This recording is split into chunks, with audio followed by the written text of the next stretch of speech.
Vamos lá, eu tenho o prazer de apresentar a Kika Teixeira. Não somos parentes. Não somos parentes. Tem gente que vai nos perguntar o que minha prima tinha a ver com esse tema.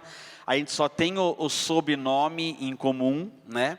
Apesar da Kika ser da igreja da minha irmã, né?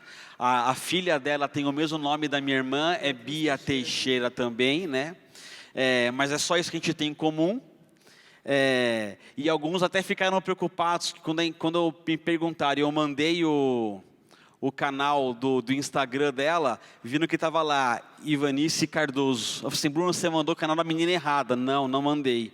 É que eu conhecia como Kika Teixeira, e no Instagram ela usa os outros é o nome verdadeiro dela, tá bom?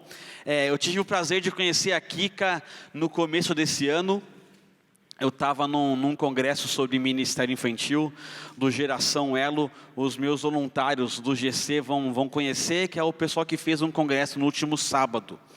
E ela teve um tempinho com a gente para falar sobre internet, sobre os perigos da internet, sobre a parte legal de a gente ser uma igreja, estar com a internet livre, o que a gente pode usar. E eu fiquei 1 hora e pouco só babando no que ela estava falando, e falei assim, eu vou trazer essa mulher para a igreja. Aí quando eu descobri que ela conhecia minha irmã, minha prima tocava na banda dela, eu falei, vai ser mais fácil ainda, né, trazer a Kika.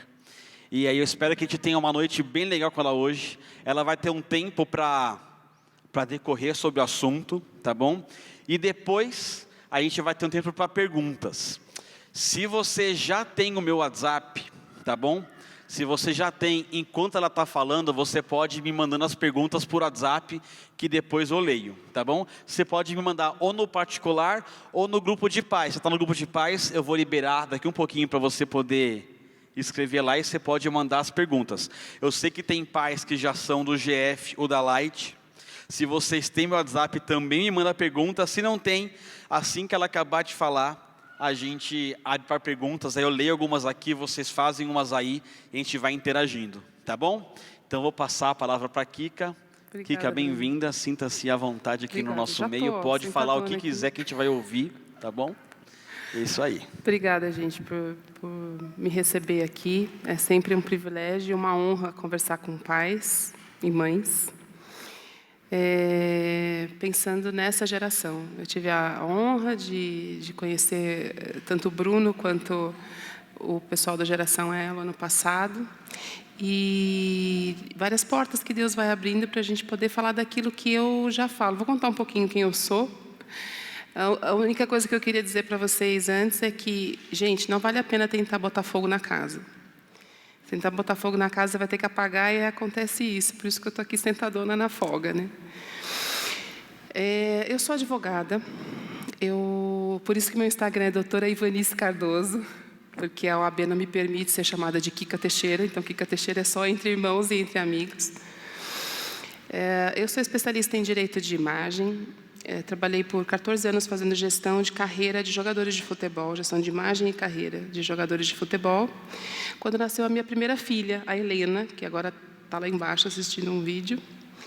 E quando a Helena nasceu, alguma coisa mudou em mim. Eu pensei, acho que eu preciso dar uma atenção para essa geração, né? Agora eu sou mãe de uma geração alfa.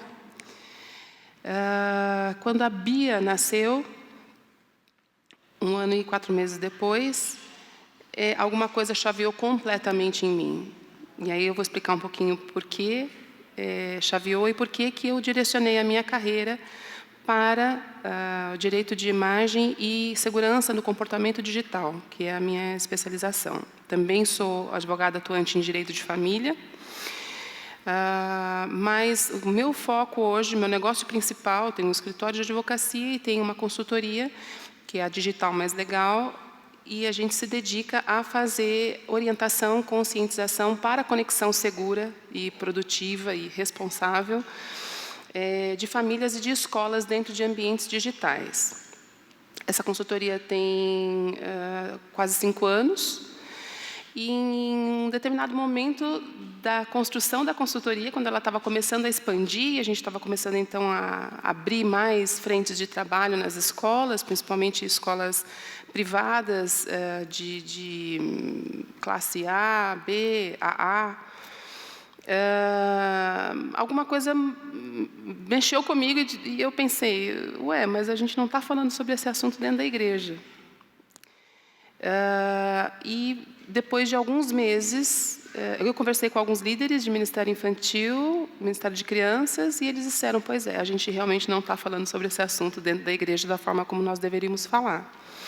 E eu tive a grata surpresa, um presente divino, de conhecer a Val, que é a líder da Geração Elo, do qual o Bruno faz parte, e a gente teve essa oportunidade de abrir essa conversa. E o Geração Elo, durante metade do ano passado e esse ano todo, vem falando sobre esse tema, como foi o encontro que aconteceu aqui no final de semana passado. Além de ser advogada, especialista em direito de imagem, especialista em segurança do comportamento digital, eu sou casada com o Ivan Teixeira, que é músico, produtor musical, e sou mãe de 2 meninas lindas, como eu já falei. Vocês podem pensar o que vocês quiserem, mas elas são as meninas mais lindas, mais inteligentes e mais maravilhosas da face da Terra. Né? Ponto. Aqui falou mamãe. E foram elas e são elas que são o meu laboratório para aquilo que a gente vai falar hoje à noite, porque não faria nenhum sentido eu, como advogada, a gente tem advogados aqui, não? Que advogado, ele passa 5 anos na faculdade para crescer pelo no coração. Né? A gente é formado para ser combativo, para olhar coisas ruins, para encontrar problemas. Né? Mas como endereçar essa geração para soluções? Porque, afinal de contas, nossos filhos estão aí, as tecnologias estão aí, a gente não tem como afastá-los dessa realidade, mas a gente não pode permitir, como corpo de Cristo e como bons mordomos da vida dos nossos filhos, que o endereçamento e a vida em ambientes digitais seja encaminhada para caminhos de morte, como, infelizmente, tem acontecido na maior parte das famílias. Então, eu já vou dar um spoiler aqui para vocês. Tem esperança no fim do túnel. Tem luz no fim do túnel. Existem formas de criar essa vivência dentro de ambientes digitais, de modo que elas sejam seguras e que elas sejam produtivas, que elas enderecem para alguma coisa positiva e que elas também sejam endereçadas apontando para a eternidade, que é o porquê de nós estarmos aqui. Tudo que a gente faz, e tudo que a gente pensa, e tudo que a gente projeta e sonha, a gente sonha na perspectiva de filhos do Deus Altíssimo. E nós estamos aqui de passagem, só esperando o nosso momento para a eternidade. Então, se existe algum movimento na face da Terra que nos afasta dessa perspectiva de que nós criamos filhos para a eternidade, nós não criamos filhos para serem bem-sucedidos.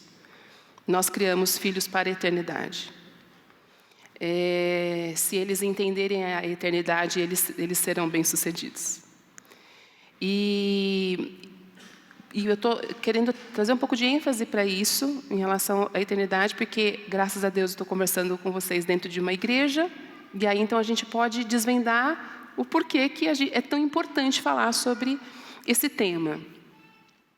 Eu comecei nesse tema porque eu comecei a ser procurada por famílias, por causa da minha especialização em direito de imagem, que estavam envolvidas em situações de bullying e cyberbullying. Especializei, me debrucei sobre esse tema, sou estudiosa do tema, estou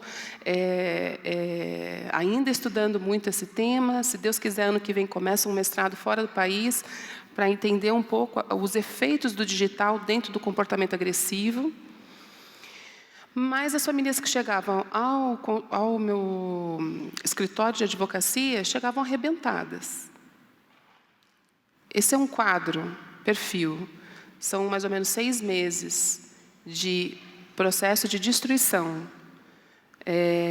na vida de jovens e de adolescentes, principalmente, pré-adolescentes e adolescentes, até que eles tenham a condição de, como vítimas de agressão que são, externarem o que está acontecendo. Então, é um perfil. A maior parte dos pais que chega para me procurar, chega nessa perspectiva.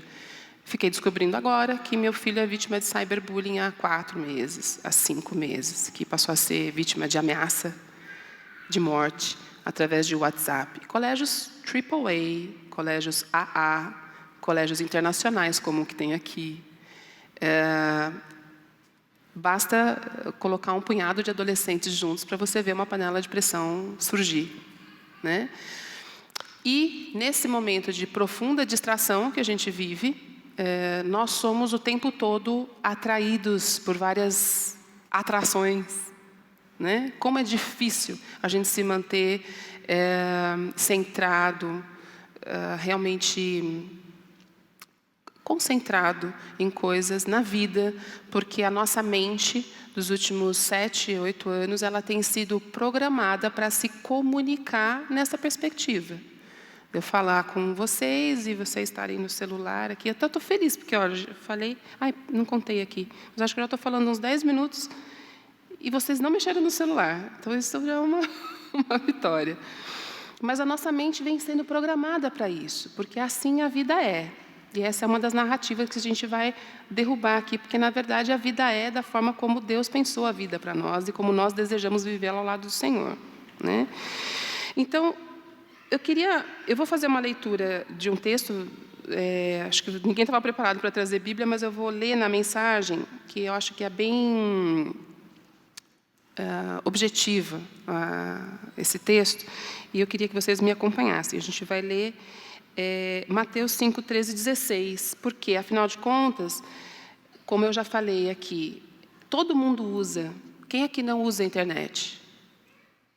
Quem aqui usa a internet acessa a internet pelo menos 2 vezes por dia? Quem não consegue contar quantas vezes acessa? Estamos todo mundo junto. Porque ela já faz muito parte da nossa vida, né? A gente veio aqui, orando, de lá para cá pegamos muito trânsito, e a Bia, irmã do Bruno, veio ligadona no GPS ali, no Waze, avisando o melhor caminho. A gente estava conectado na internet, geolocalização. Muita gente por aí sabe o caminho que a gente estava fazendo. Gente que a gente conhece, gente que a gente desconhece, gente que quer se aproveitar da nossa informação de alguma forma, que fica passeando na internet, vendo se consegue pescar alguma coisa interessante. Nós estávamos na internet. Todo mundo usa. Mas, para nós, existe um manualzinho, né? Para fazer uso do que quer que seja. E esse manual está ali em Mateus 5. Eu vou ler do 13 até o 16, e que diz assim: permitam-me dizer por que é que vocês estão aqui na terra, né? Vocês estão aqui para ser o sal que traz o sabor divino à terra. Se perderem a capacidade de salgar, como as pessoas poderão sentir o tempero da vida dedicada a Deus? Vocês não terão mais utilidade e acabarão no lixo. Há uma outra maneira de dizer a mesma coisa. Vocês estão aqui para ser luz, para trazer as cores de Deus ao mundo. Deus não é um segredo a ser guardado. Vamos torná-lo público, tão público quanto uma cidade num plano elevado. Se faço de vocês portadores da luz, não pensem que é para escondê-los debaixo de um balde virado. Quero posicioná-los onde todos possam vê-los. Ele está falando da internet aqui, gente. Agora que estão no alto do morro, onde todos conseguem enxergá-los, tratem de brilhar. Mantenham a sua casa aberta e que a generosidade seja a marca da vida de vocês. Está difícil ser generoso na internet ultimamente, então não? Está gravando ainda? Já está gravando ou não? Pode balançar a cabeça aí, gente, que depois a gente edita. Está difícil ser generoso na internet. Mostrando-se acessíveis aos outros, vocês motivarão as pessoas a se aproximarem de Deus, o generoso Pai do céu. A internet é um mar de oportunidades para o Evangelho. É um mar de oportunidades para a gente criar os nossos filhos. Porque vocês já se imaginaram na infância de vocês, fazendo uma aula em que você liga uma tela e você vai fazer uma aula, por exemplo, de ocupação urbana, ocupação de espaços públicos.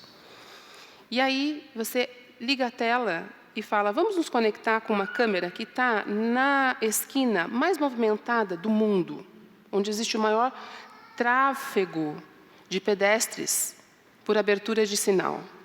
Vamos para Tóquio, na esquina de Shibuya. Vamos falar sobre ocupação de espaço urbano. Como é possível fazer ocupação de espaço urbano super populoso, mas de forma organizada e civilizada. Vamos para Tóquio, na esquina de Shibuya. Essa é uma aula de ocupação de espaço urbano. Quando a gente era pequeno, a aula de ocupação de espaço urbano que a gente fazia era uma volta no quarteirão da escola, que não deixa de ser super importante. Mas entendem qual é o mar de oportunidades? Da mesma forma que nós, pais, olhamos esse mar de oportunidades, porque nós estamos dentro da internet com mais de 4 bilhões e 700 milhões de telespectadores. Todas as vezes que vocês deixarem o filho de vocês acessarem a internet, isso precisa estar muito fixo na cabeça de vocês. Crianças e adolescentes estão na internet acompanhados de uma população de mais de 4 bilhões de pessoas. Não são todos amigos, não são todos queridos e não são todos respeitosos. Então, toda vez que a gente entra na internet, entra um outro punhado de gente olhando também esse mar de oportunidade. Para o crime, para a pedofilia, para a pornografia infantil, para sequestro, para estímulo excessivo de consumo. Tudo isso está lá. Ele é um mar de oportunidades. Então, por isso que eu digo, com muito temor diante de Deus e com muita esperança no coração, de que nós temos um manual de sobrevivência no espaço digital. E esse manual começa aqui em Mateus 5, 13 a 16. Nós precisamos ter consciência de que nós fomos chamados para ser sal e ser luz. E que o fato da gente estar num espaço com mais de 4 bilhões de pessoas é uma excelente oportunidade. Vamos em frente. O que a gente vai ver um pouquinho hoje? Por que a internet surgiu? Quais são os direitos da geração digital? Nós, família na rede, quais são as oportunidades que a gente tem? Quem influencia quem na rede? E aí a gente já vai fazer um endereçamento um pouco mais prático, do que a gente pode levar para casa e colocar na nossa prática de vida digital. E quais são os limites e as oportunidades. Mas antes eu queria que vocês me dissessem o seguinte. Quando vocês veem essa foto, o que vem à mente de vocês?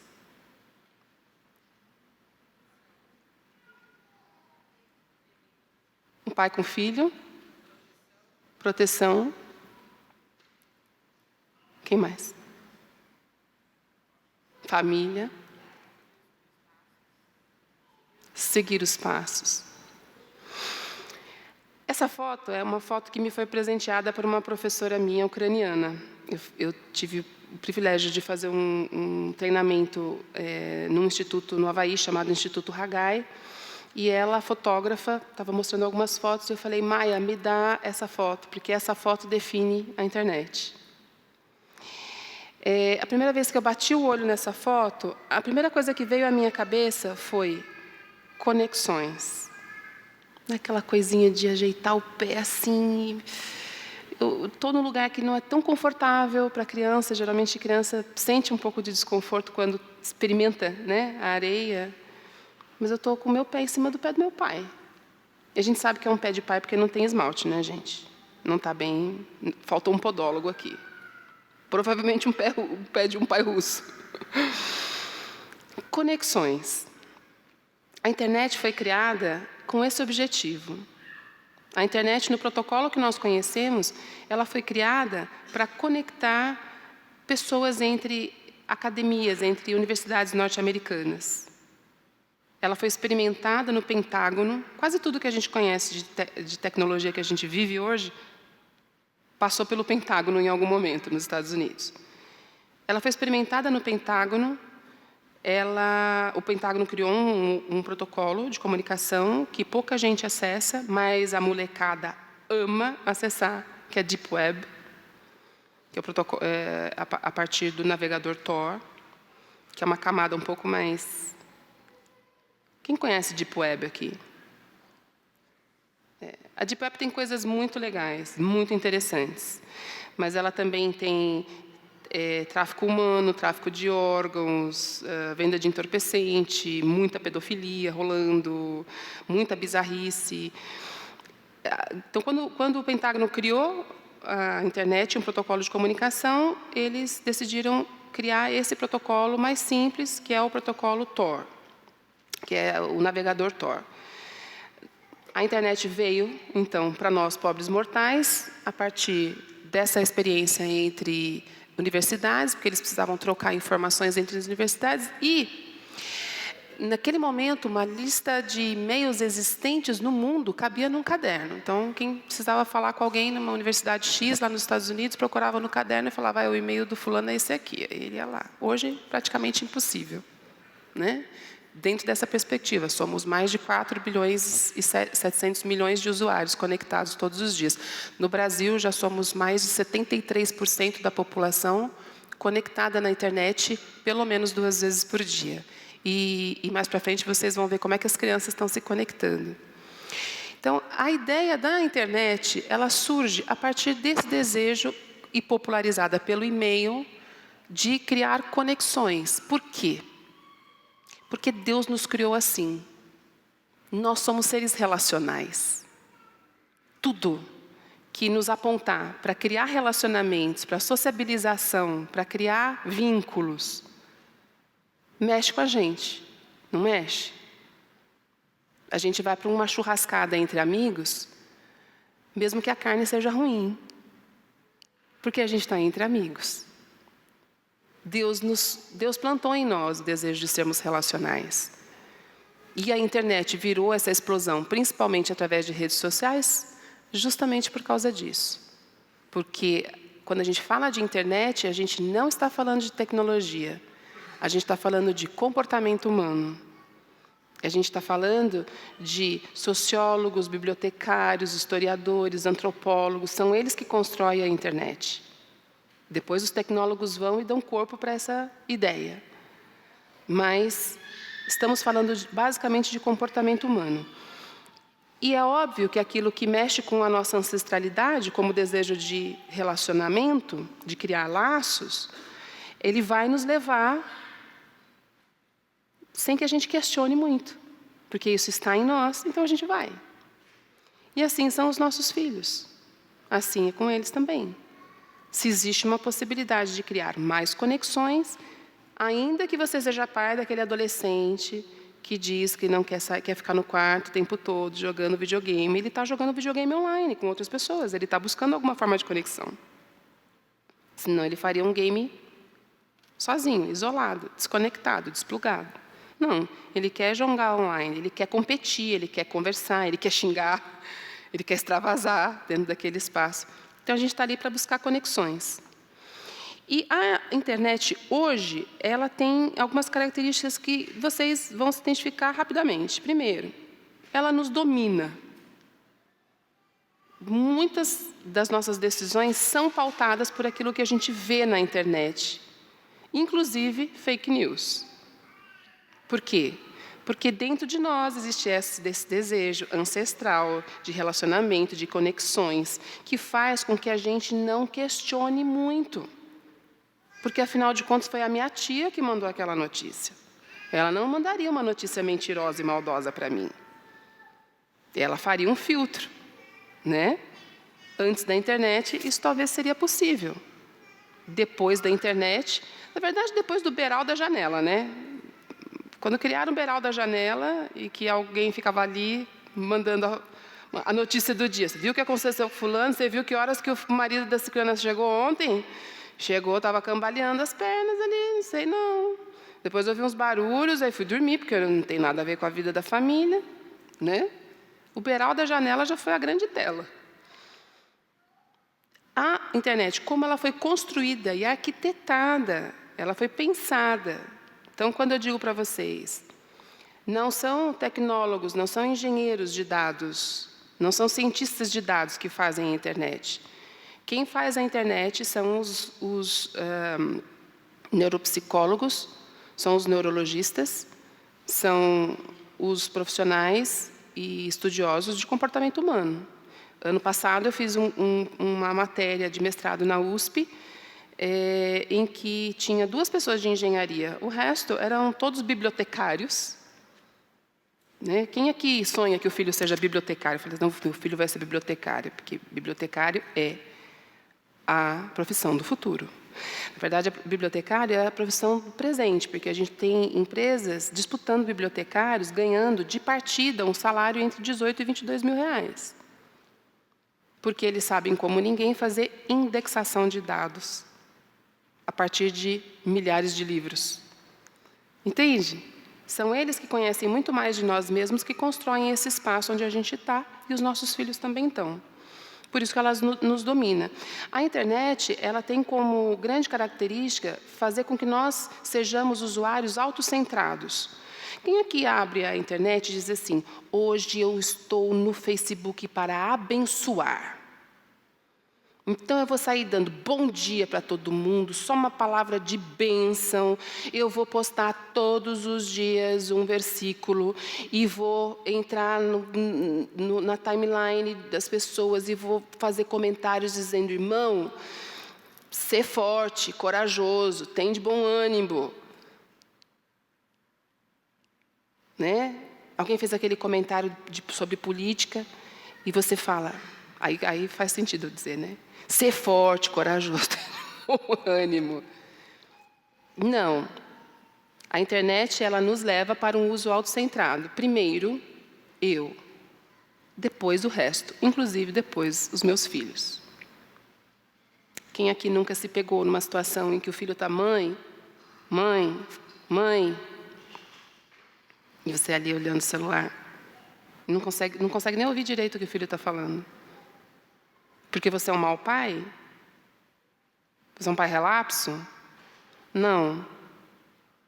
O que eu vou falar aqui não é para usar a favor de vocês, não. Tá? Mas assim, isso aqui, ele foi arquitetado, e esse movimento que a gente faz, ele foi pensado para que você nunca mais consiga sair. É o movimento do infinito. Nós buscamos a eternidade na nossa essência. Quando você faz uma barra de rolagem infinita que não termina nunca, está mexendo com alguma coisa que está plantada em nós desde sempre, que é a eternidade.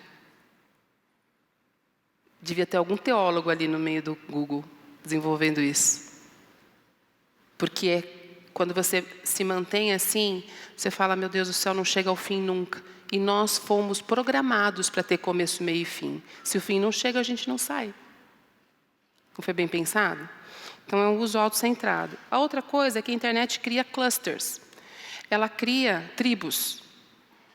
Então, você entra nas redes sociais, agora tem a rede do momento, que é o TikTok, né? Que todo adolescente usa, e pré-adolescente também tenta usar, mas eles são um pouco mais criteriosos com a entrada de pré-adolescentes.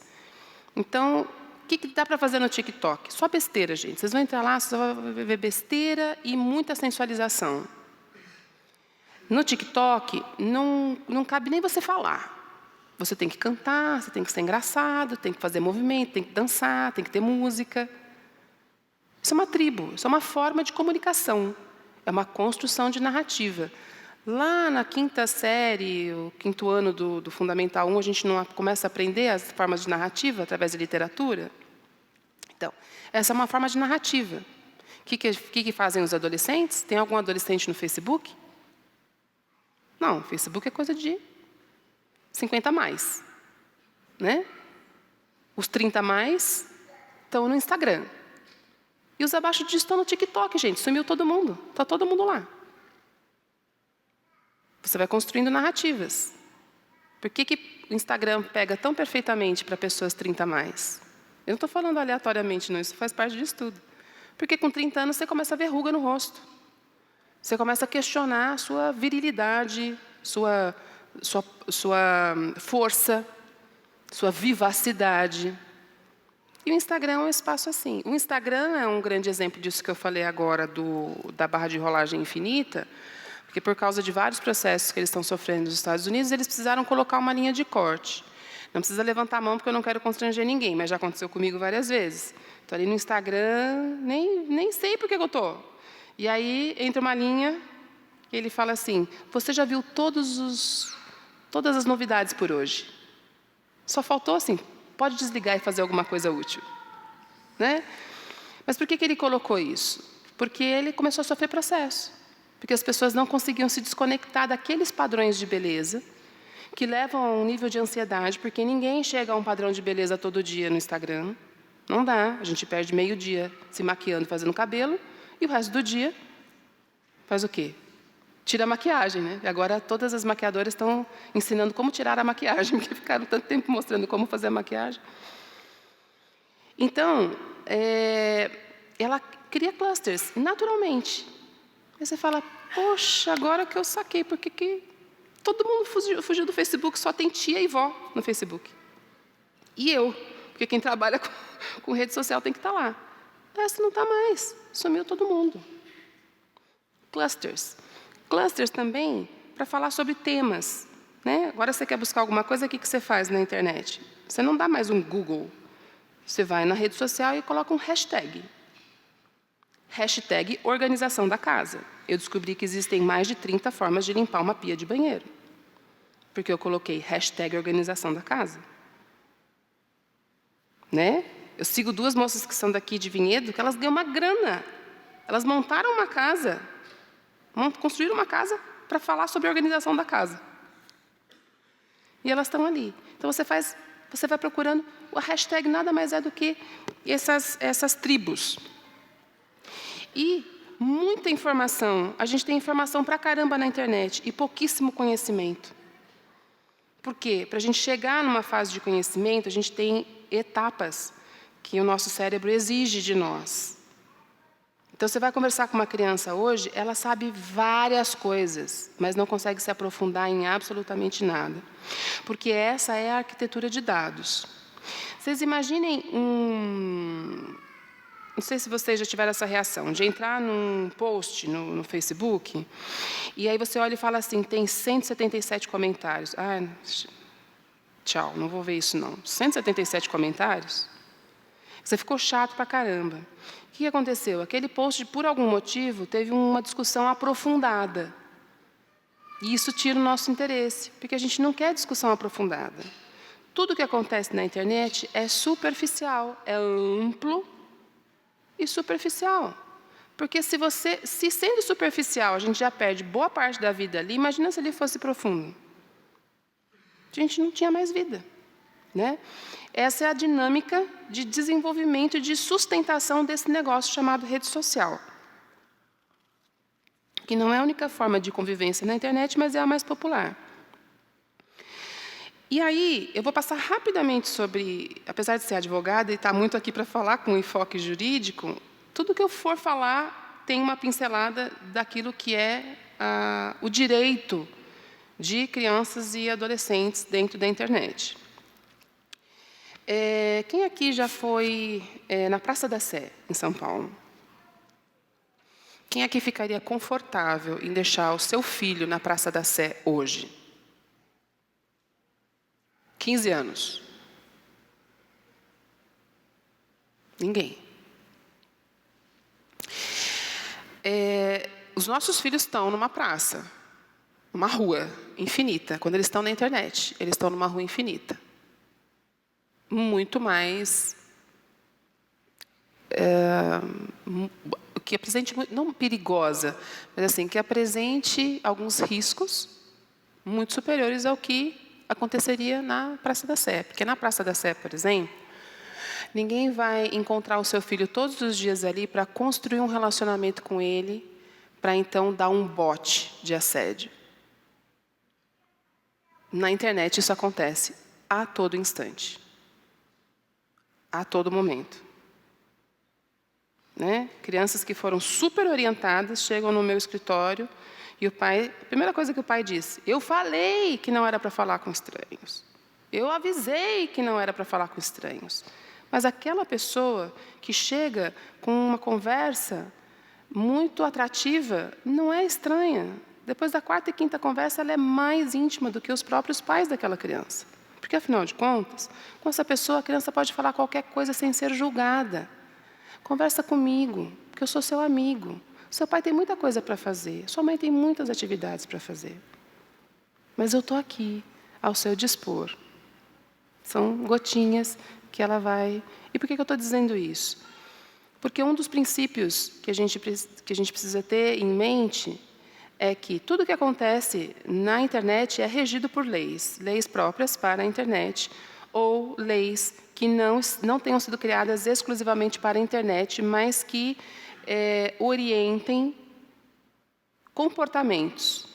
Por exemplo, abandono. Por que a gente não deixaria um filho de 5 anos na Praça da Sé sozinho? Porque seríamos acusados de abandono. Mas hoje nós temos uma figura bem interessante, que é o abandono digital. Nós abandonamos nossos filhos no espaço cibernético. É tal qual abandonar em espaços físicos. Legalmente, inclusive, agora, que advogado gosta de criar um caso, né? São os doutrinadores. Então, tem várias colegas que criaram esse conceito, abandono digital. E no Brasil, a gente tem pais que já estão sendo, já de algum tempo, sendo chamados por juízes para justificar onde é que você estava enquanto o seu filho estava sendo assediado dentro da internet, a ponto de ter tempo de postar mais de 100 imagens, ou nus, seminus, se masturbando. Onde você estava que você não viu isso? Na cabeça de um juiz é só isso que ele vê, gente. Abandono digital. Alguém entregou um artefato para essa criança e não se preocupou com as consequências. A gente tem um princípio constitucional que rege os direitos dos nossos filhos, que é o artigo 227, aqui, da Constituição Federal. Eu não vou colocar o artigo aqui não, gente, senão vai ficar muito chato. Mas, assim, é dever da família, da sociedade, da família, do Estado, oferecer oportunidades de preservação, mantendo criança afastada, crianças e adolescentes, afastados de qualquer forma de abuso, negligência, agressão, oportunizando convivência social. Isso vem da Constituição, isso passa pelo Código Civil e vai parar lá no ECA, que reforça que é dever da sociedade, da família e do Estado manter essas crianças a salvo de qualquer forma de negligência, opressão, agressão, com absoluta prioridade. E essa característica da absoluta prioridade é o que justifica crianças serem atendidas com prioridade em hospital, por exemplo. Em situações de guerra, as crianças e os idosos são atendidos. Numa situação em que você tem que sair de um barco que está naufragando, a prioridade é criança e idosos, porque eles estão num ponto de fragilidade. E a lei, ela existe, pode parecer um absurdo hoje no Brasil a gente falar isso, mas é para isso mesmo. A lei existe para proteger quem não consegue se proteger e para organizar quem não consegue se organizar. É para isso que a lei existe. Então, quando a lei traz essa figura da absoluta prioridade para crianças, é isso que leva um juiz a dizer para um pai: você foi negligente, você está sendo agora advertido judicialmente. Se você tiver que voltar aqui à minha presença mais uma vez, eu vou colocar em questionamento a sua capacidade de cuidar de uma criança. Eu tive a oportunidade de atender um profissional renomado de uma sociedade médica em São Paulo, em que ele estava cumprindo medida socioeducativa com o filho. 10 meninos, dentro de um grupo de WhatsApp, criaram uma situação de cyberbullying para um dos professores do colégio, um colégio super tradicional em São Paulo, um colégio confessional. Porque são crianças que entenderam em algum momento que eles estão acima do bem e do mal. E meu pai resolve. Tudo se resolve, afinal de contas. Só apertar um botão, né? Ou passar um cartão. E esse pai, presidente dessa sociedade, estava cumprindo medida socioeducativa durante 1 ano. Nesse período probatório, em que o juiz disse para ele: no final desse ano, eu vou conseguir entender se você é capaz de criar uma criança ou não. Porque se você não se provar capaz de educar e criar o seu filho, nós vamos pedir a destituição da guarda. E isso acontece aos montes, gente. Não queiram nunca cair na mão de um juiz e ouvir dele que você não presta para ser pai do seu filho. E isso tem acontecido assim, em grandes proporções, muito por causa do ambiente digital, justamente por essa coisa que a gente diz. Está no celular, está tudo bem. Mas não está. Né? Só para terminar de contar a história do médico, o professor processou as crianças e os pais das crianças, processou a escola, inclusive. A escola tinha criado todo um protocolo de combate a bullying e cyberbullying, então a escola foi afastada do processo, e essas 10 crianças tinham que ir todos os meses lá na Fundação Casa, em São Paulo, no Tatuapé, na época, e os pais irem juntos para ouvirem de um psicólogo como criar filhos. E os meninos como se comportar socialmente. Para os meninos, talvez nem sei se ficou alguma lição. Para os pais, ficou. Porque eles eram verificados no seu comportamento o tempo todo que estavam ali. Se denotavam algum movimento físico que pudesse fazer com que um psicólogo, um assistente social escrevesse: esse pai está fechado para tudo que nós estamos falando, não está absorvendo nada, e o juiz vai ler aquilo, ele não vai ler o argumento do pai, né? Então, quando a gente fala de internet, quando a gente fala de vida de crianças e adolescentes, on ou offline, a gente fala sempre, considerando que se a família não cuida, ou se a família e a sociedade juntas não cuidam, e aí sociedade entra a igreja, não cuidam dessa criança, o Estado toma com mão forte. E não é só criança pobre de favela e periferia que o Estado toma. Por causa do advento de vida digital, isso tem atingido famílias que até então se pensavam inatingíveis. E a gente tem o Marco Civil da Internet, que é uma das primeiras leis no Brasil que organiza o que está acontecendo dentro da internet, e para os pais especificamente, ela traz a possibilidade dos pais fazerem um uso de uma solução tecnológica chamado controle parental. Então, a lei diz mais ou menos isso. Você, pai, está autorizado por lei para proteger a experiência do seu filho dentro da internet, fazer uso desse controle parental, que é um software que você instala no celular, no tablet ou no computador, e que você cria bloqueios e limites para a navegação do filho. Sem que seja legalmente considerado invasão de privacidade. Quem aqui tem filho adolescente? Que já ouviu assim: você está invadindo a minha privacidade. Você está mexendo no meu celular. Então, anota aí, irmã. Não tem privacidade. Até os 12 anos não tem privacidade. Deles conosco, não tem privacidade. Nós preservamos a privacidade deles para o mundo. A partir dos 12 anos, quando eles passam a ser legalmente adolescentes, nós continuamos numa espiral descendente, cuidando dessa privacidade. E é isso que nos autoriza, e o Marco Civil da Internet nos autoriza a dizer o seguinte: eu vou te dar um celular, ou já te dei o celular. Eu tenho, graças a Deus, muitos relatos de pais que chegam e depois me mandam um WhatsApp dizendo assim: doutora, mudei as regras aqui em casa, muito obrigada.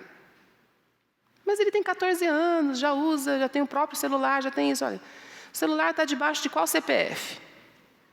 Do pai, da mãe, do vô. Né? Vô adora dar um celular escondido para o filho. Eles não fazem isso por maldade, eles fazem isso porque somos todos deslumbrados com tecnologia. Imagina os nossos pais, né? Que não podiam nem trocar o seletor de TV sem autorização do pai. Hoje vem os netos com o mundo na mão: vou dar esse mundo para o meu neto.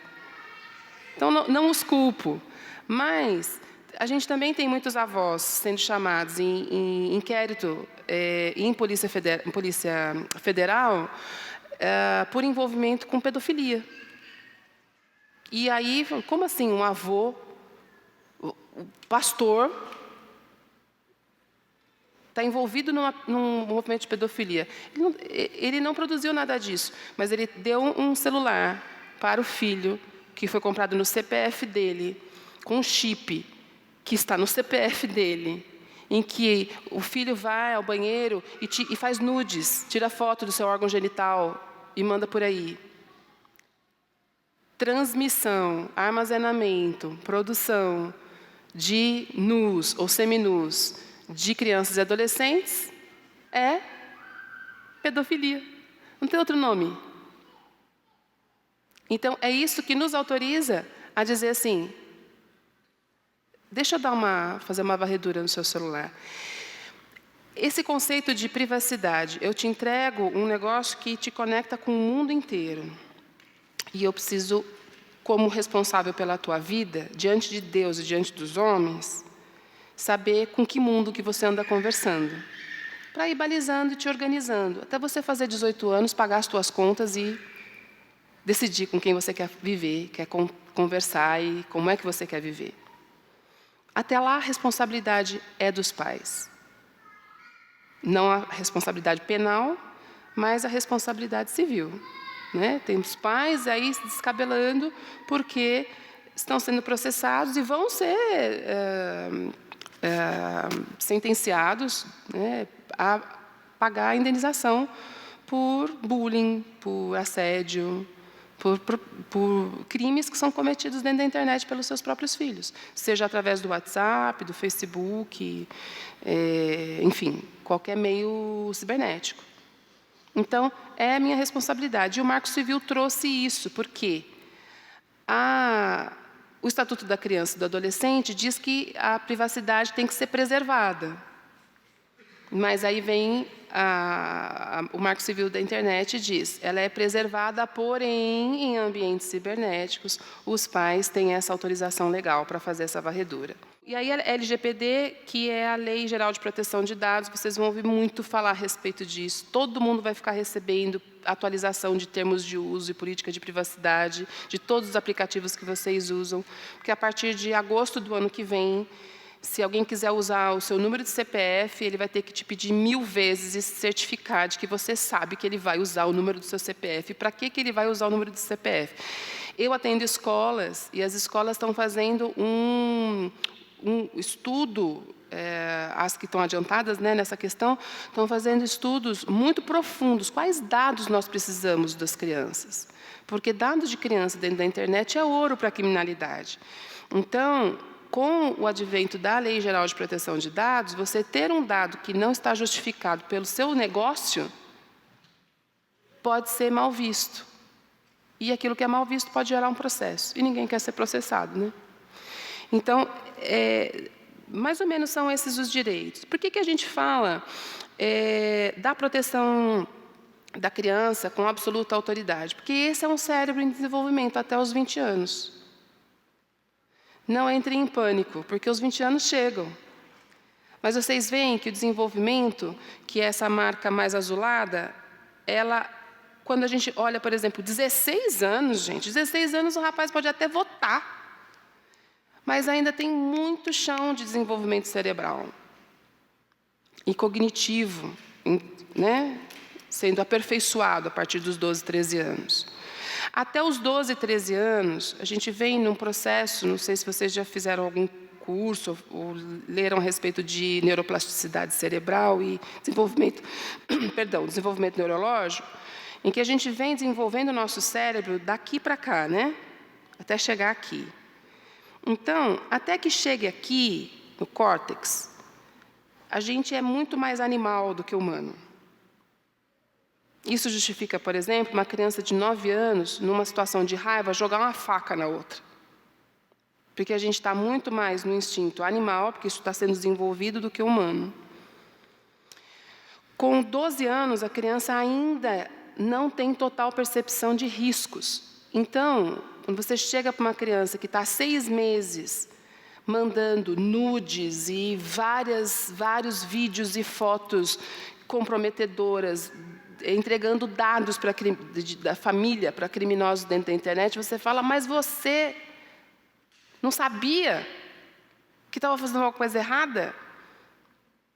E quando a criança diz não, por mais absurdo que possa parecer, por mais palestras, por mais conversas, por mais diálogo que a gente tenha tido, por mais aulas de educação digital, até os 12 anos ela ainda não tem condição neurológica. Assim Deus nos fez. Foi assim que o Pai, quando olhou, pensou, vou fazer um ser humano. E pensou todos os detalhes em nós, pensou nesse desenvolvimento. Ele sonhou isso em nós. E isso precisa nos constranger quando a gente pensa que crianças de 3 ou 4 anos já devem estar alfabetizadas. Deus não criou condições neurológicas em nós, para que nós fôssemos queimando etapas na vida, porque senão a gente chega lá com 18, 19 anos com ideações suicidas, sem justificar por quê. Por que tem ideação suicida se a vida é tão maravilhosa? Porque neurologicamente, inclusive emocionalmente, ela não teve oportunidade de se desenvolver. Então, quando a lei fala a respeito dessa fase de desenvolvimento, é para a gente entender, por exemplo, que uma criança de 5 anos, olha como está o cérebro de uma criança de 5 anos. Quando uma pessoa passa 1 ano em rede social, principalmente no Facebook, o Facebook já conseguiu coletar mais de 70 mil impressões a respeito desse usuário. Isso justifica por que o Facebook diz para não deixar crianças abaixo de 13 anos aqui, por favor. Porque isso faz parte da regra do Facebook. Se você tem um filho que tem menos de 13 anos e está no Facebook, você está ensinando seu filho a mentir. Não tenho outro nome para dar para isso. E falo isso com amor, no coração, porque sou mãe também. Minha filha vive pedindo para ter um perfil. Ela tem 6 anos. Não vai ter. Não vai ter nem celular antes dos 12. Não precisa. Usa o meu quando precisar. Né? Então, quando a gente pensa assim, não, mas a criança é capaz. Não, a criança com 5 anos, ela precisa experimentar o mundo. E a internet não oferece o mundo, ela oferece só esse movimento aqui, da galinha ciscando em terreiro, um único milho. Ela só tem esse estímulo. Liga e desliga, liga e desliga, liga e desliga. Há um tempo atrás, uma amiga minha, que é sexóloga, ela tem uma filha de 7 anos, ela perguntou assim, a Valentina mandou perguntar para você se a internet deixa burro. Eu falei, depende da idade. Na idade dela, se ela só acessar a internet, ela vai crescer uma pessoa com pouquíssimo repertório na vida. Porque a gente tem muitas memórias para serem construídas, muitas fases de memória para serem construídas. Com 7 anos, ela ainda está na 3ª ou 4ª fase de memória. Se ela só teve um estímulo de um aparelho, ela só tem isso aqui, de desenvolvimento das memórias dela e da capacidade cognitiva. Né? Eu tenho uma filha de 5 anos e a gente vem lutando com ela e ela não faz uso quase de celular e tablet. É super regradinha em casa. Elas nem se estimulam muito por isso. Mas a Bia, ela, no meio de todos esses estímulos, ela não sabe amarrar o próprio tênis. E amarrar o tênis é um marco de desenvolvimento muito rico. Eu ouvi uma vez de uma neurocientista, Carla Tiepo, que ela disse assim, quando uma criança aprende a amarrar um tênis, a família deveria dar uma festa, igual se dá a festa de 15 anos. Porque é um marco muito significativo de independência e de coordenação. Muita coisa aconteceu no cérebro de uma criança para ela conseguir entender o mecanismo de dar um laço. E não é a internet que vai ajudá-la a criar todo esse movimento de conexões com o cérebro. Tem muita coisa para ser desenvolvida aí.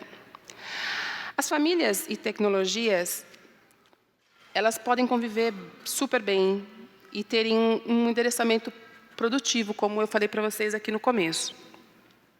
Mas a gente tem algumas regrinhas. Uma delas é saber que tecnologias elas podem oferecer isso, segurança, ela pode ser um espaço mais seguro, apesar da internet não ter sido criada, os criadores da internet têm orgulho de dizer isso, né? A internet não é um espaço criado para ser seguro. No Vale do Silício tem uma frase que diz assim, A tecnologia não pede licença. A tecnologia pede desculpas. Primeiro ela entra invadindo, depois ela propõe alguma solução aí para resolver o estrago. Mas a gente tem como fazer um uso seguro, um uso responsável, a partir disso que a gente ouviu até agora. E também um endereçamento produtivo, dentro dessas 3 perspectivas.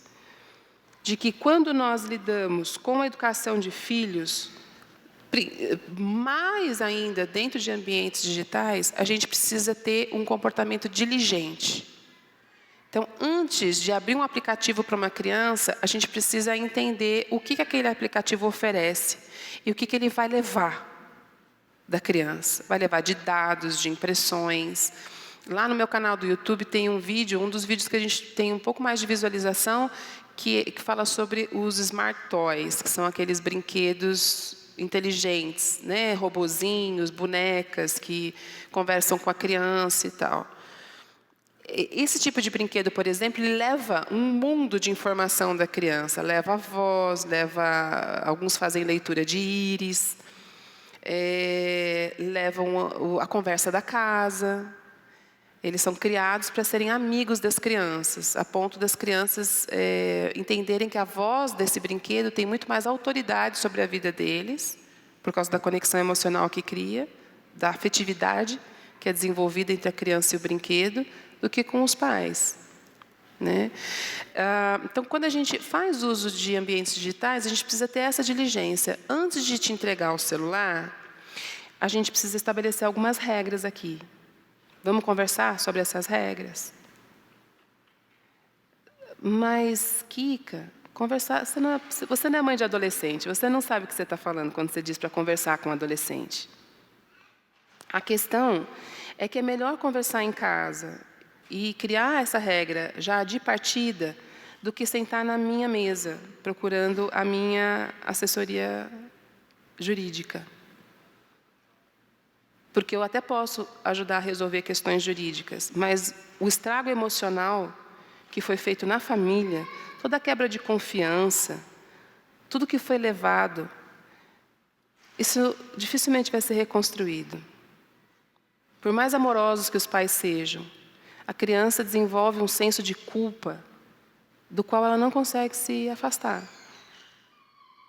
Tem muitas crianças que convivem com essa questão da ideação suicida com 12, 13 anos, e você vai perguntar, mas o que te leva a não desejar mais viver? Culpa. Culpa do quê? O que você fez para ter culpa? Culpa. Sentimento de inadequação. Porque sabe que já deu algumas mancadas. Não pode nem contar para alguém. Então, essa perspectiva da diligência, ela é muito significativa. Diligência, você olhar, você está à frente da situação. E é isso que o universo digital nos chama a fazer. Se você sentir no seu coração o desejo, não estou induzindo ninguém aqui, mas estou abrindo o jogo porque é isso que acontece com a minha experiência em falas com pais. E você chega e diz, orei, conversei com teu pai, ou pai, conversei com a tua mãe, e nós precisamos reconhecer o seguinte, nós erramos. Então nós vamos passar uma régua aqui agora e vamos começar do zero. Para você fazer o uso de tecnologias, você tem regras para serem cumpridas. Dá para fazer isso de uma forma de planejamento? Dá, eu tenho uma coluna na revista Pais e Filhos, em que a gente vem falando o ano inteiro sobre planejamento de uso. Tem como a gente sentar e planejar, tem algumas regrinhas que a gente cria para isso, para facilitar um pouco, mas a gente precisa dar essa visão mais prática e mais diligente. A vida em família, ela exige que nós tenhamos empenho máximo na criação de laços. E aí entra aquilo que nós ainda tivemos oportunidade de entender como laços relacionais. Porque a gente criou afetos muito significativos com os pais, quem mora no interior ainda mais, porque consegue ver mais as famílias, né? Com os pais, com os primos, histórias deliciosas que foram criadas. Esses laços são os laços que sobrevivem. Mas a forma de comunicação da internet propõe o quê? Aquilo que eu falei anteriormente. Conversas e convivências superficiais, super esparramadas, em cluster. O dia que seu filho olhar e falar assim, eu não tenho mais nada a ver com esse meu pai, com isso que meu pai é. Eu vou procurar uma outra tribo. E aí ele vai se conectar com os adoradores da bolinha de gude que vivem lá na Irlanda. Ele se conectou com esse cluster, ele não precisou nem sair do quarto. Ele deixa de considerar a igreja como um cluster significativo, a família como um cluster significativo, porque ele encontrou maior afetividade nessa relação com os adoradores de bolinha de gude que estão lá na Irlanda. Né? Que criaram essa conexão de afeto. Então, os laços, são esses laços que nos norteiam e que nos sustentam no dia mau, do qual a Bíblia fala. São esses laços que fizeram com que a Bia saísse de casa hoje à noite e viesse me trazer aqui. Ela não é minha prima, não é minha irmã, não é meu marido, mas são laços que a gente vai construindo, dizendo, você pode me dar um suporte, pode orar comigo. Quantas vezes o seu filho teve essa liberdade de dizer, pai, eu estou numa angústia, posso orar ora comigo? Não, ele vai lá e dá um Google.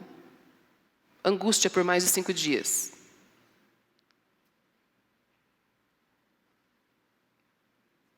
Não é dolorido, gente?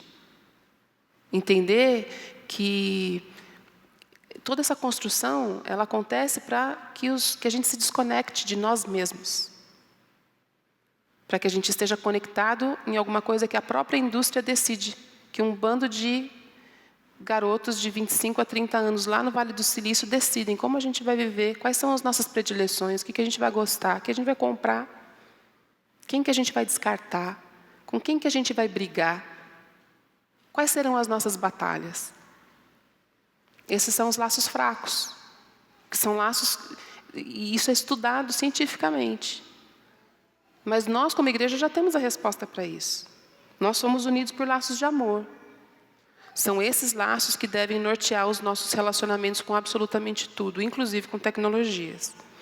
E a outra questão é a questão da autoridade, porque se você tem um comportamento diligente, se você constrói laços, antes de acreditar numa fake news, antes de acreditar na baleia azul, antes de se assustar com a Momo, o seu filho vai chegar em você e dizer, pai, mãe, eu vi um troço muito sinistro na internet. Posso te mostrar? Sem medo de ser julgado, de ser rechaçado. Porque somos todos aprendentes nesse universo. Eles não sabem mais do que nós, porque nasceram nessa era. Nós também não sabemos mais do que eles, porque somos adultos. Somos todos aprendentes. E eles estão em busca de autoridade. É uma outra construção de autoridade. Mas eles estão. Pergunta para o seu filho que segue alguém no Instagram, se ele segue alguém com menos de 10 mil seguidores. 10 mil seguidores. Não segue. Porque quem tem 10 mil seguidores não tem autoridade. Quem tem autoridade é uma menina de 23 anos, que é uma das maiores fortunas do mundo, que só fala baboseira, sensualidade, futilidades e maquiagem. Que eu gosto de maquiagem. Mas tudo que ela fala de significativo para a vida gira em torno disso. É uma das pessoas que mais tem seguidores, tem 100 e poucos milhões de seguidores. Tinha até a última vez que eu vi. E os nossos filhos estão lá seguindo ela. Estão seguindo a maquiagem, estão seguindo o conceito de vida que ela desenvolveu. Ela criou autoridade sobre eles. Uma autoridade que excede a autoridade da palavra, inclusive. Então, quem é que apresenta o mundo para a criança? Falando de crianças um pouco mais novas. Família é o primeiro microcosmos que a criança vive. Crianças que são de famílias evangélicas ou famílias religiosas visitam o microcosmos da religião. Então, segundo o microcosmos, a criança vacinou, está livre de entrar no surto de sarampo e tal, vai para o berçário da igreja. Se não tem igreja, vai para o berçário da escola. Mas a família é a pedra fundamental nesse relacionamento. Ela é a pedra mais importante nesse relacionamento. E quando a gente entrega um celular para uma criança de 6 meses, como aconteceu com a Helena, minha filha, a Helena, quando tinha 2 anos, a gente teve que fazer a desintoxicação dela. Com 1 ano e 6 meses, eu olhei a Helena mexendo no meu iPhone e ela mexia no iPhone melhor do que eu. E eu não sou uma geek, mas eu também não sou uma alienada tecnológica. E eu comecei a estudar profundamente isso porque pensei, tem alguma coisa errada nisso. Como uma criança de 1 ano e 6 meses sabe mexer no iPhone? Aí que a gente foi entender que tudo aquilo foi construído para ela, não foi construído para mim. Né? Ao ponto da gente ter que fazer o detox da Helena. A Bia está aqui, ela pode me ajudar a mentir, né, Bia? A Helena é uma criança doce. Doce, super fácil de lidar, easygoing total. No dia que nós decidimos tirar o celular da mão dela, ela virou um gremlin. Ela virou um bichinho louco, louco. Ela chorou de ficar roxa. E aí ela saía atrás da gente, puxando o celular da gente. Sabe criança quando a mãe vai desmamar e que fica puxando a blusa para achar o peito? Ela fazia isso com o meu celular. Porque ela estava viciada. Ela estava dependente daquele estímulo. Então, nessa sequência, é importante que o mundo virtual seja apresentado para a criança, mas que ele não seja jogado na criança, mas que haja um planejamento. E esse planejamento significa que crianças abaixo de 2 anos não devem ter contato com o celular, sob pena de prejudicar o desenvolvimento neurológico. Claro, assistir um vídeo aqui, um diazinho, né, alguma decência para a mamãe tomar um banho, falar, assiste um vidinho aí, o meu banho de 2 minutos pode ser de 5 por causa do vídeo. Uma vez ou outra, isso não vai comprometer o cérebro da criança. Mas a gente tem, no nosso grupo, inclusive, a Angélica, viveu isso agora com a filha dela. Ela falou, minha filha está ficando muito agressiva e toda vez que a gente insinua tirar o celular da mão dela, ela fica mais agressiva ainda. Ela tirou o celular, criou uma caixa de experiências sensoriais para a menina e a menina ficou um doce. Os estímulos equivocados. Nesse mundo virtual, quem se comunica com essa criança é isso aí, 58% da população mundial se comunica com seu filho, está acessível toda vez que ele está ali na internet. E no Brasil, 85% das nossas crianças e adolescentes acessam a internet. 85% das nossas crianças, inclusive aquelas que não têm condições básicas da vida, saneamento básico, educação, saúde, convivência familiar. Elas não têm isso, mas elas têm a internet. Elas têm acesso ao celular. Voltei? Então, já chegando no final, o que eu queria propor para vocês é o seguinte. O final ainda vai demorar uns 10 minutos, tá, gente? Respira fundo que a gente vai chegar lá. Quem é que está influenciando quem nessa história? Aí, abrindo o coração. São os nossos filhos que estão dizendo para a gente o que deve ser feito dentro de ambientes digitais?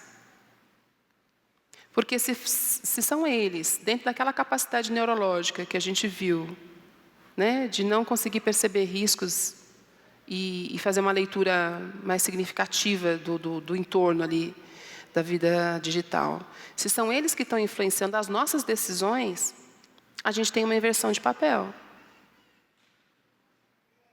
Se é o Felipe Neto que influencia o seu filho, que te influencia,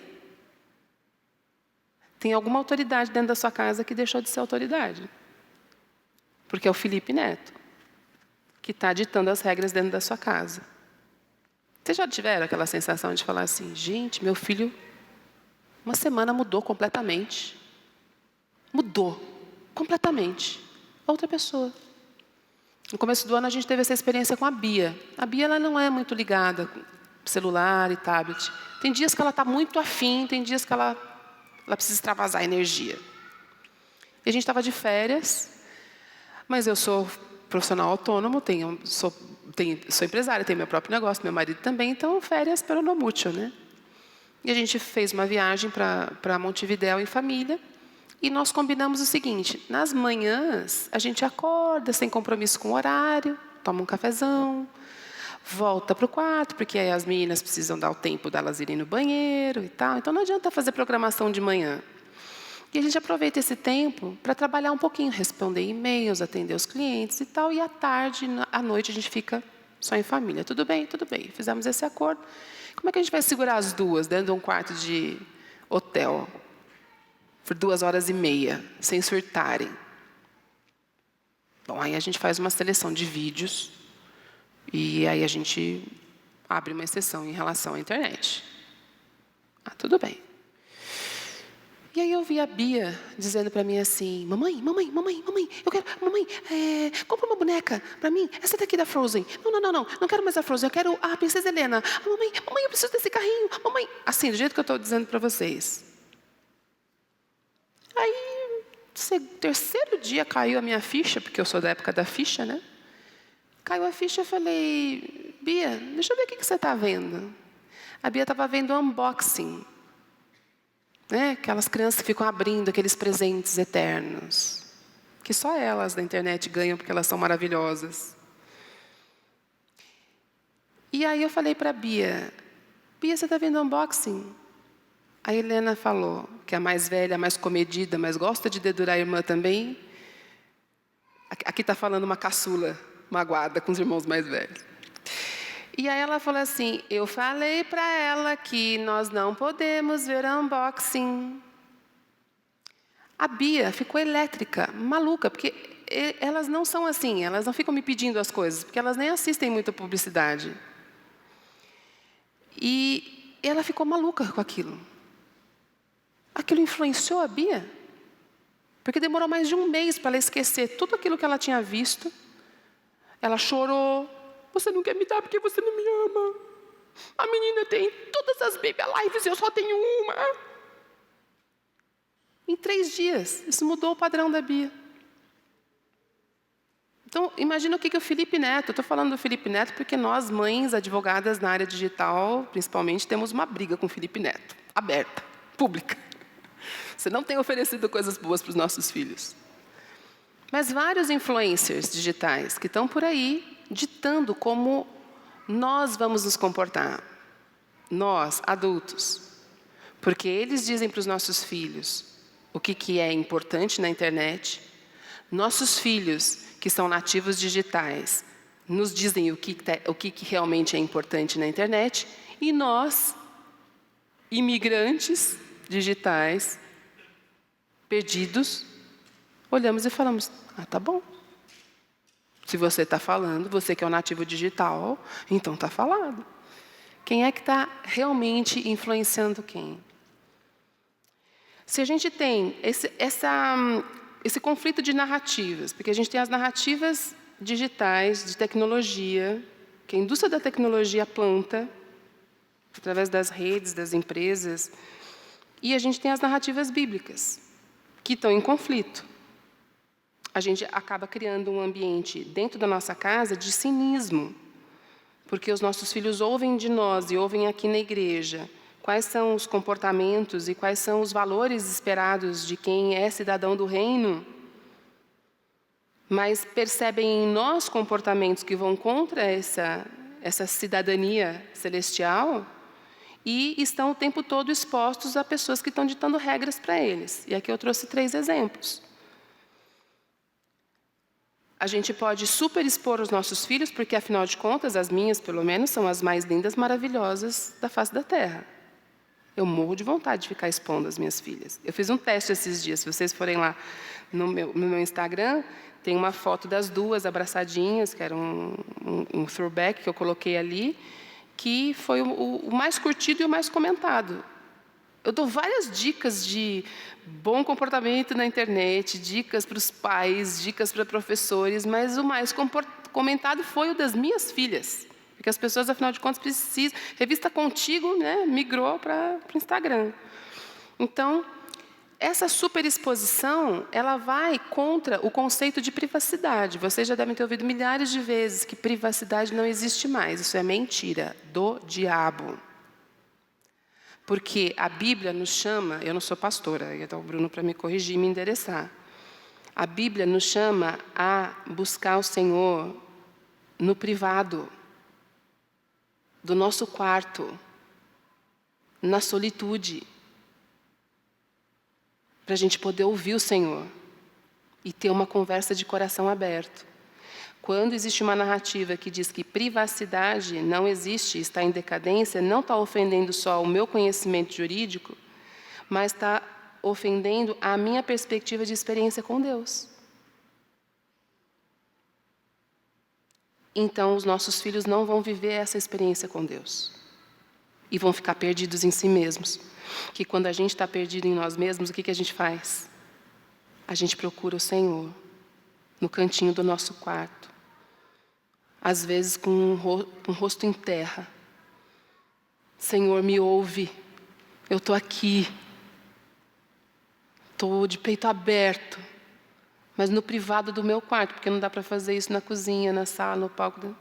A gente faz isso nós com Deus. Quando a gente adota essa narrativa, a gente está afastando os nossos filhos desse princípio de relacionamento com Deus. A gente trabalha dentro do conceito cristão o princípio de boa mordomia, de que nada é nosso, tudo é dádiva divina. A vida é dádiva divina, o patrimônio que Deus nos permite amealhar tem que funcionar apontado para a eternidade. Mas os nossos filhos estão sendo estimulados a ter, toda vez que vão ao shopping, tentar comprar uma LOL, a LOL dourada, que não existe, né? Que as mães foram lá e compraram 35 LOLs, tentando achar uma LOL premiada que não existe. Existem famílias que gastam R$1.500, R$2.000 de brinquedos num período curto do ano, enquanto tem famílias que vivem com isso, vivem com muito menos do que isso, num mês para alimentar 6, 7 bocas. Os nossos filhos estão sendo ensinados de que a LOL e a Baby Alive valem mais do que as crianças que estão famintas, do que as pessoas. E não é desenvolver um sentimento de culpa, mas é um sentimento de prioridade. O que é que o reino pede que eu priorize na minha vida? São as missões entre os ribeirinhos? Ou é trocar de iPhone todo ano? Sai um iPhone agora. O que mais se comenta entre os adolescentes é isso. O iPhone 11. Que custa caro, caríssimo e carérrimo. Tem 3 modelos. E vai ter pai no final do ano se matando para comprar um iPhone para o filho. Porque se o filho não tiver um iPhone, ele vai tentar suicídio. Porque ele não está no grupo, no cluster.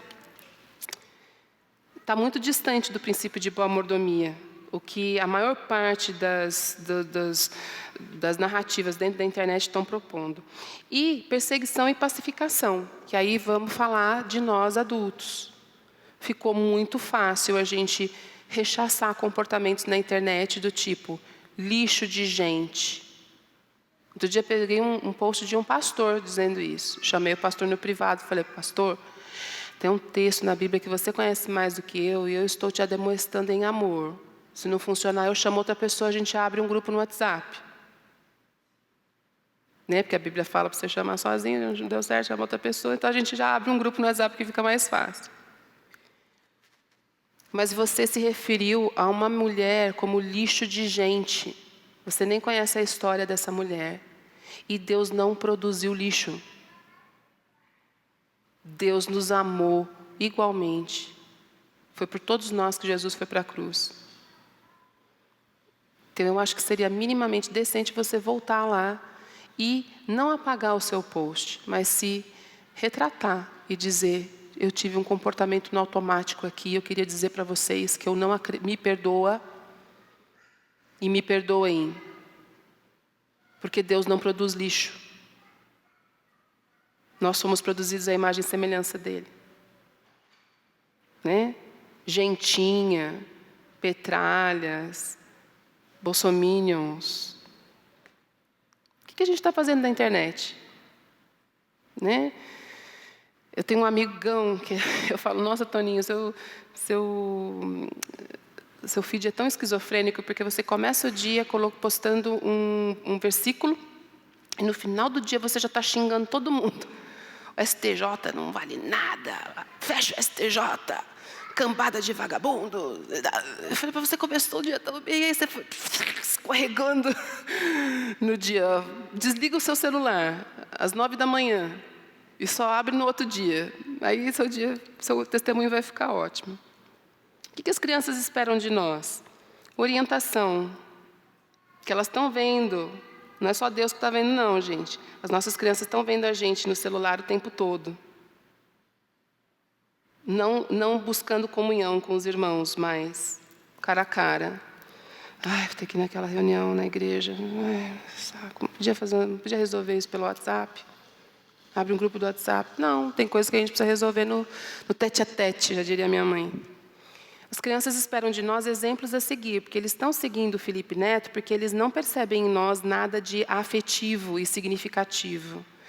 É fazer com elas, digitalmente, o que Deus faz com nós todo o tempo, em que Ele se inclina em nosso favor.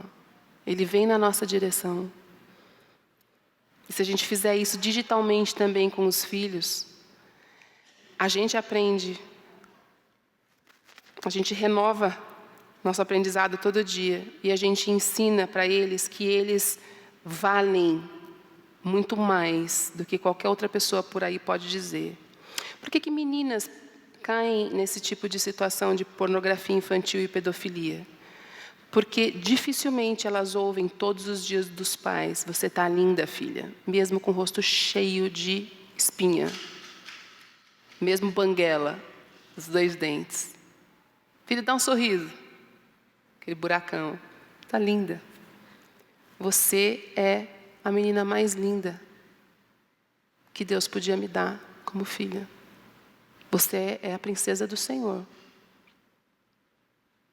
Se ela ouve frases de bênção, não é afirmação, não estou falando de neurolinguística aqui, estou falando de palavras de bênção. Se o seu filho é abençoado todos os dias antes de ir para a escola, você é um poço de inteligência. Você está indo lá para endereçar e desenvolver melhor a sua inteligência. Sabe por que você é inteligente? Porque Deus criou o seu cérebro, foi Ele que te desenhou. Então não tem como você ser burro, imperfeito, incapaz. Só depende de você. E eu estou aqui para te ajudar. E vamos orar antes de você ir para a escola. Uma coisa boba que eu ouvi em maio. Essas palavras que eu estou dizendo para vocês. E eu passei a dizer isso para a Helena e para a Bia.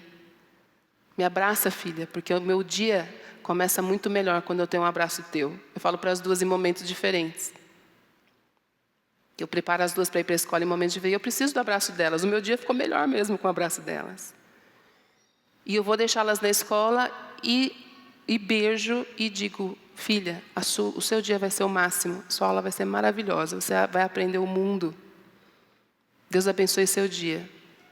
E aí a Helena começou a me responder: Deus abençoe seu trabalho, mamãe.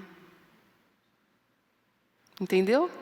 Que é um ciclo de influência que a gente vai construindo baseado nisso aqui.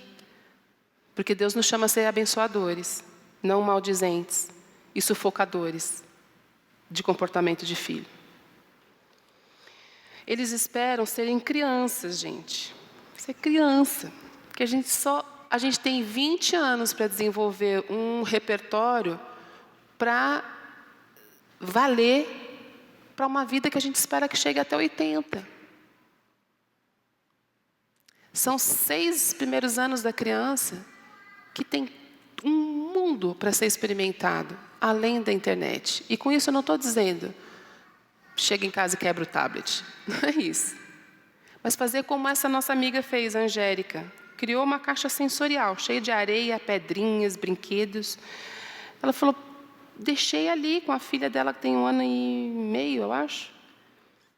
Que ela passou a tarde inteira naquilo e agora ela quer a caixa. Porque o cérebro dela está numa explosão. É muito comum isso acontecer, assim, de crianças experimentarem coisas diferentes e, de repente, começarem a falar coisas. De repente, a criança começa a andar. Porque é assim que Deus nos pensou, para que a gente chegasse nesses estímulos. Ah, mas os nossos pais não tinham isso. Nossos pais... Eu fui criada com a Xuxa na TV. Mas a gente tinha outros estímulos. Não só esse estímulo da galinha, que só tem 1 milho para ciscar. E as crianças esperam de nós segurança. Segurança é uma coisa bem importante para as crianças. Eu vou ler aqui Jeremias 1:5. Eu não marquei, claro. Mais 5 minutos. Jeremias 1:5, que é um texto que para mim é bem... Algumas pessoas já devem ter lembrado. Em que ele fala assim,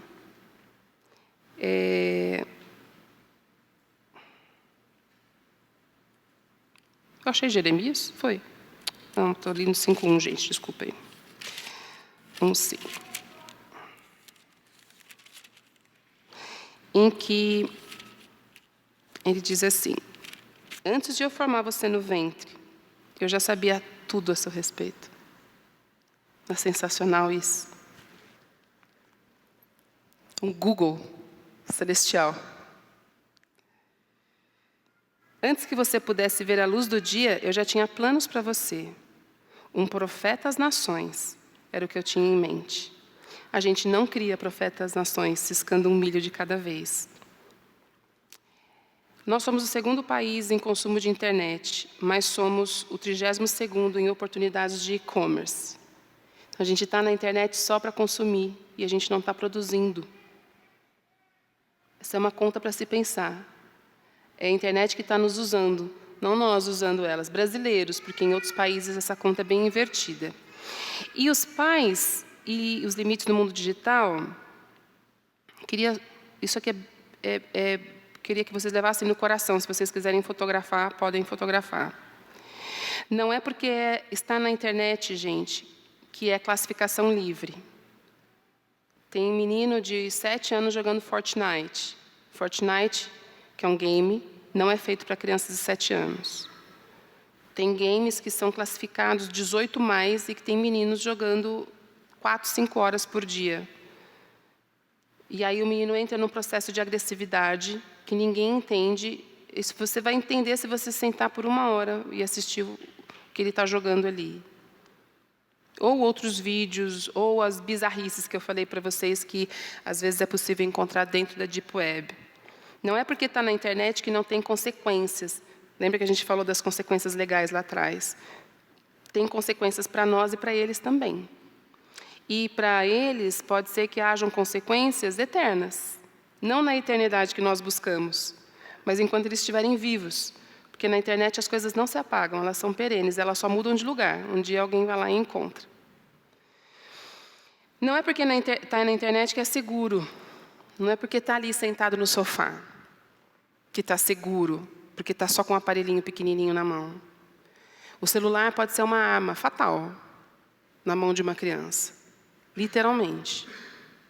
Não de matar para jogar o celular, mas de dar comando de morte. Eu atendi um caso há 2 anos atrás, em que envolvia 50 crianças no grupo de WhatsApp de um colégio muito legal. E quando eu fui ler as conversas, eu falei, gente, isso é formação de quadrilha. Eles estão planejando um estupro e um susto, que pode ser eterno. Crianças de 12, 13 anos estavam ali planejando isso. Então não é seguro, muitas vezes para eles não é seguro. A internet não perdoa a falta de intencionalidade. Então quando você vai para a internet, deixa seu filho na internet, ele tem que ter um motivo para estar ali. Ele não pode estar solto como eu deixei a Bia no começo do ano. Porque os efeitos são efeitos bem nocivos. Se você não tem intencionalidade, você não consegue planejar, não consegue ter um direcionamento, não consegue ver produtividade naquilo que ele está fazendo. Então, o que a gente faz? Só repassando aquilo que a gente já falou bastante durante a fala. A gente tem que ter um planejamento de uso. Vou vender meu peixe aqui, porque a gente tem falado disso na Pais e Filhos o ano inteiro. Daqui a alguns dias a gente vai fazer um curso, dicas básicas de planejamento de uso, porque a gente tem muitos pais que às vezes ficam perdidos e somos todos aprendentes. Mas a gente precisa criar um projeto de planejamento de uso. E é importante que os filhos estejam incluídos nesse projeto, porque eles têm muitas coisas para ensinar para a gente. Mas a autoridade vem de nós. Deus nos colocou na vida deles como autoridade, não eles como autoridade sobre nós. Então, a última palavra é do papai e da mamãe. Até porque, no caso de processo, quem vai pagar o processo é o papai e a mamãe, em última circunstância. O controle parental, que é muito importante. Tem 2 fabricantes de controles parentais do Brasil, que distribuem controle parental no Brasil, que eu indico. Não sou patrocinada, não é publi. Mas um deles é Bitdefender. Eles têm um controle parental bastante interessante. E o controle parental não é para que você tenha a carta branca para ficar bisbilhotando o que o seu filho faz na internet, mas para que você realmente possa fazer um acompanhamento e bloqueios, dependendo da idade. Então, assim, vai tentar entrar, criar um perfil falso no Facebook, não vai conseguir acessar o Facebook porque a gente bloqueou no controle parental. Ah, vai poder acessar tal coisa, o controle parental pode te ajudar a controlar o tempo que a criança está lá. Né? Então, isso entra no planejamento de uso e, pós-planejamento de uso, façam a eleição de um controle parental. Um é o Bitdefender e outro é o Kaspersky. Kaspersky.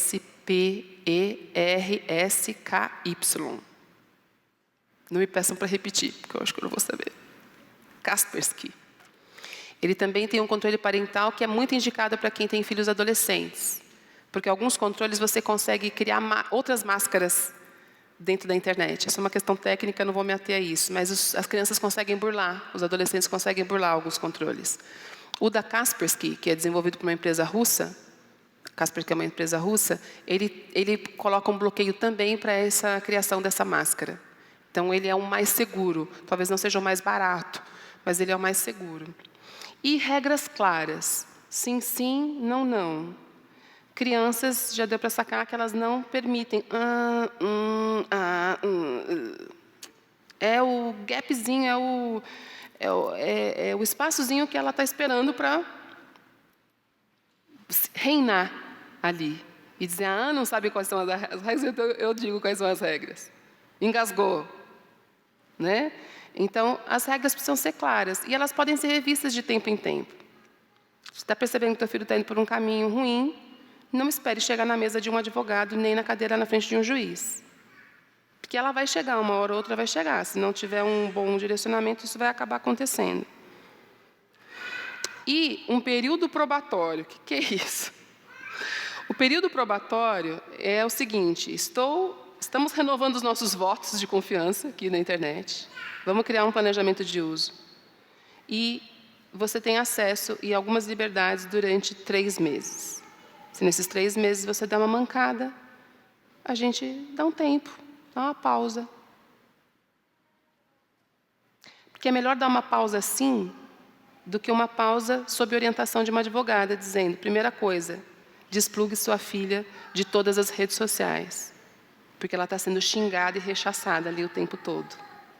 Desplugue, desconecte de redes sociais. Ela volta daqui uns 4 meses, se conseguir voltar.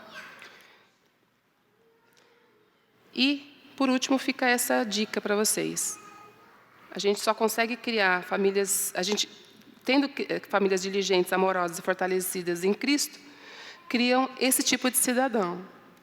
O cidadão que é um cidadão real, que vai saber ter comportamentos digitais e que vai apontar sempre para a cidadania eterna, a cidadania celestial.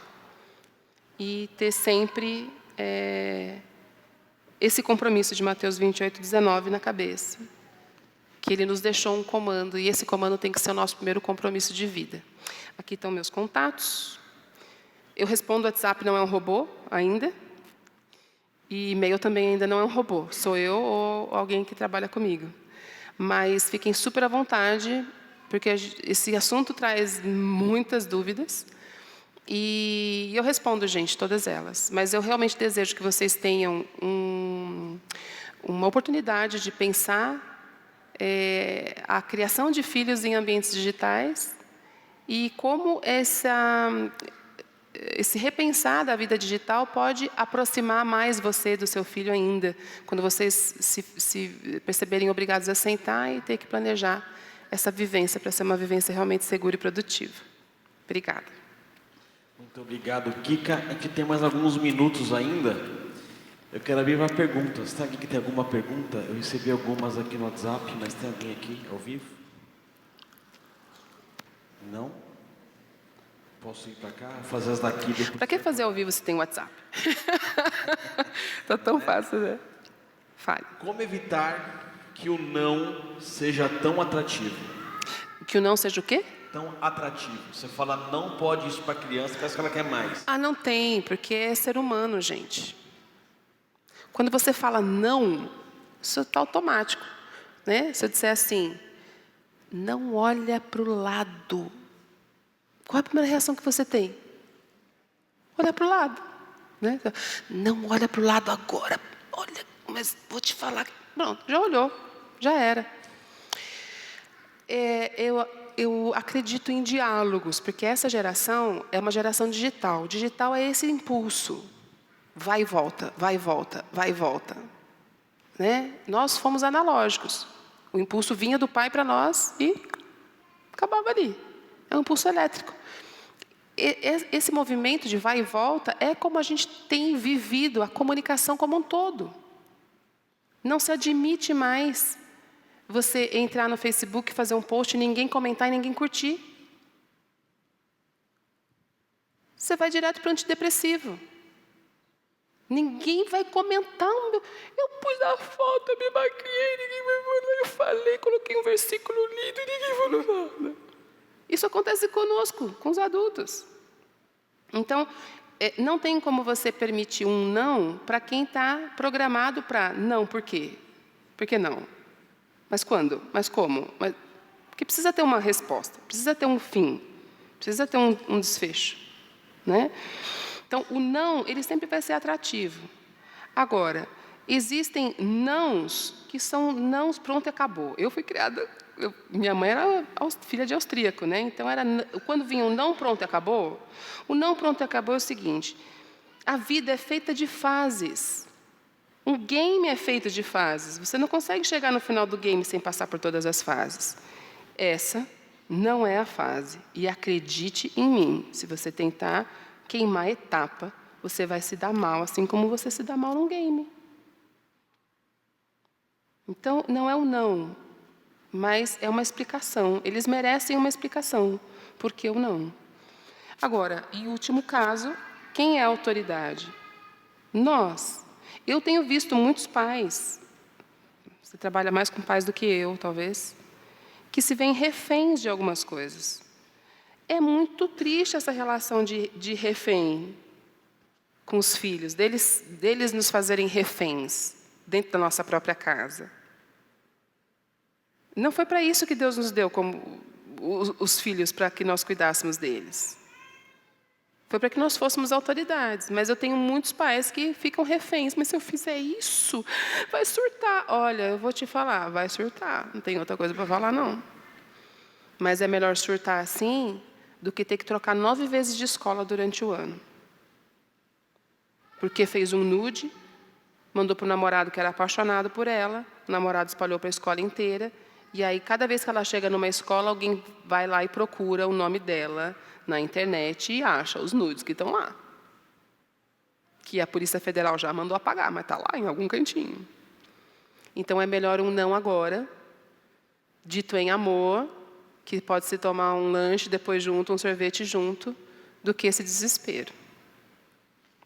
Já que você falou em nudes, vou pegar a outra pergunta aqui, que é: a partir de quando que você já tem notícia de crianças produzindo nudes? Tem alguma idade que começa 7 a produzir? anos. 7 anos. E o que eu faço se eu peguei meu filho produzindo nudes? A primeira coisa, tira o celular imediatamente. Porque o que ele está fazendo dentro da internet é pedofilia. Não tem outro nome. É autopornografia infantil.